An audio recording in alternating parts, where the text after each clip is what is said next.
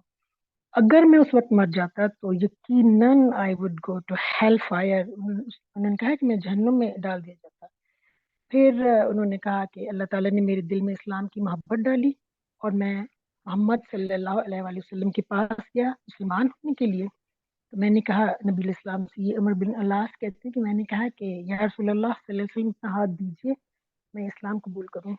تو نبی علیہ السلام نے اپنا ہاتھ آگے بڑھایا تو عمر بن الاس نے اپنا ہاتھ پیچھے کھینچ لیا. تو نبی علیہ السلام نے فرمایا کہ کیا ہوا؟ تو انہوں نے عمر بن الاس نے کہا کہ میری ایک شرط ہے کہ میں اس وقت اسلام کروں گا کہ میری ساری پچھلی خطائیں آپ معاف کر دیں, کیونکہ عمر بن الاس جانتے تھے کہ وہ اسلام کے کتنے ان کے اسلام کے خلاف مسلمانوں کے خلاف کتنی کارروائیوں میں شامل رہے ہیں. تو ان کے دل میں جو خوف تھا اس خوف سے انہوں نے کہا. تو نبی علیہ السلام مسکرائے اور آپ نے فرمایا کہ اے عمر, کیا تم نہیں جانتے کہ اسلام لانے کے بعد پچھلے تمام گناہ جو ہے وہ معاف کر دیے جاتے ہیں.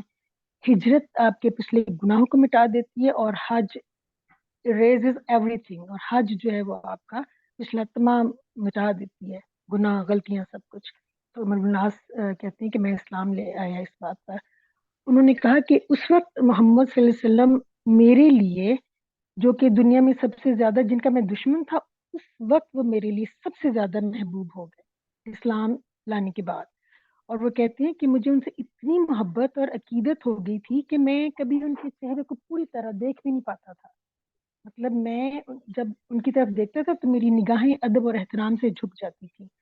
اور وہ اپنے بیٹے سے کہہ رہے ہیں کہ میں اگر اس وقت مر جاتا تو مجھے امید تھی کہ میں جنت میں جاتا. پھر انہوں نے, حدیث خیر کافی لمبی ہے, اس میں قابل ذکر جو بات وہ یہ ہے کہ جب عمر بن العاص سے کہا کہ میں جب محمد صلی اللہ علیہ وسلم کو جانا تو محمد صلی اللہ علیہ وآلہ وسلم میرے اتنے قریب ہو گئے کہ دنیا میں سب سے بہترین میرے ساتھی دوست جو تھے وہ میرے بن گئے.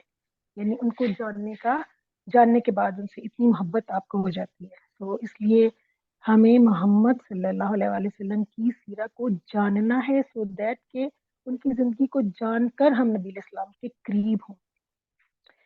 پھر وہ کہتے ہیں کہ سہیل بن عمر جو تھے وہ محمد صلی اللہ علیہ وسلم کے پاس, یہ صلح حدیبیہ کے ٹائم کی بات ہے, قریش کی طرف سے انہیں نمائندہ بنا کر بھیجا گیا تھا نبی علیہ السلام کے پاس.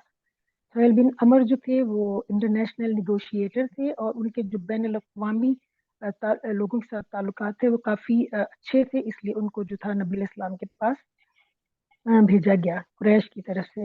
جب وہ بات چیت کر کے واپس آئے, یہ سہیل بن عمر جو تھے یہ غزوہ حنین کے بعد مسلمان ہوئے تھے.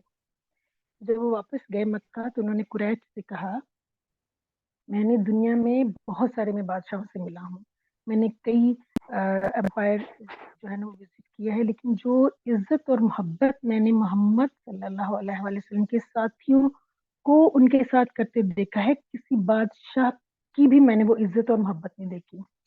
اور انہوں نے خاص بات ذکر کی کہ سہیل بن عمر کہتے ہیں کہ میں نے بہت عجیب چیز نوٹس کی کہ جب کہ یہ وہ شخصیت ہے محمد صلی اللہ علیہ وسلم کہ جب وہ وضو کر رہے تھے تو صحابہ کرام ان کے جسم سے گرنے والے پانی کے قطرے بھی زمین تک نہیں جانے دے رہے تھے, وہ بھی قطرے بھی وہ اٹھا رہے تھے. مطلب اتنی عزت اور اتنی محبت جو ہے وہ انہوں نے سہیل بن عمر نے کہا کہ میں نے کسی اور بادشاہ کی نہیں دیکھی. تو ان کے صحابہ ان کے ساتھی ان کو کبھی نہیں چھوڑیں گے, وہ ان کی اپنے وہ محمد صلی اللہ علیہ وسلم کے لیے جان تو دے دیں گے لیکن ان کو چھوڑیں گے نہیں. تو اگر ہم محمد صلی اللہ علیہ وسلم سے محبت کا دعویٰ کرتے ہیں اور لٹرلی ان سے محبت میں جانا چاہتے ہیں تو پھر ان کے بارے میں جاننا ہوگا اور ان کی سیرت کو ڈیٹیل میں پڑھنا ہوگا. لیکن افسوس اس بات کا ہے کہ دنیا میں آج بھی ابھی بھی دنیا میں جو پوری دنیا میں محمد صلی اللہ علیہ وسلم کے بارے میں لوگ اور صحابہ کرام کے بارے میں لوگ اتنا زیادہ نہیں جانتے. آن دا ادر ہینڈ اگر آپ دیکھیں کہ محمد صلی اللہ علیہ وسلم کے بارے میں لوگ کم جانتے ہیں, لیکن یہ دنیا کی واحد شخصیت ہیں جو کہ صرف انسانیت کے لیے جیے نبی علیہ السلام, اور ان کا نام آپ دیکھیں کہ سب سے زیادہ اس وقت دنیا میں جو ہے وہ لوگ محمد صلی اللہ علیہ وسلم کے نام پر اپنے بچوں کا نام رکھتے ہیں. یہ انسانی تاریخ میں اپنی نوعیت کا پہلا واقعہ ہے کہ کسی کے نام پر لوگ جو ہیں وہ یعنی محمد صلی اللہ علیہ وسلم کے نام پر جو ہے وہ لوگ نام رکھتے ہیں. امام انور کہتے ہیں کہ میں جب یو ایس اے میں تھا تو ایک نائجیرین امام تھے, ان کو میں جانتا تھا, ان کا نام تھا محمد الاشر.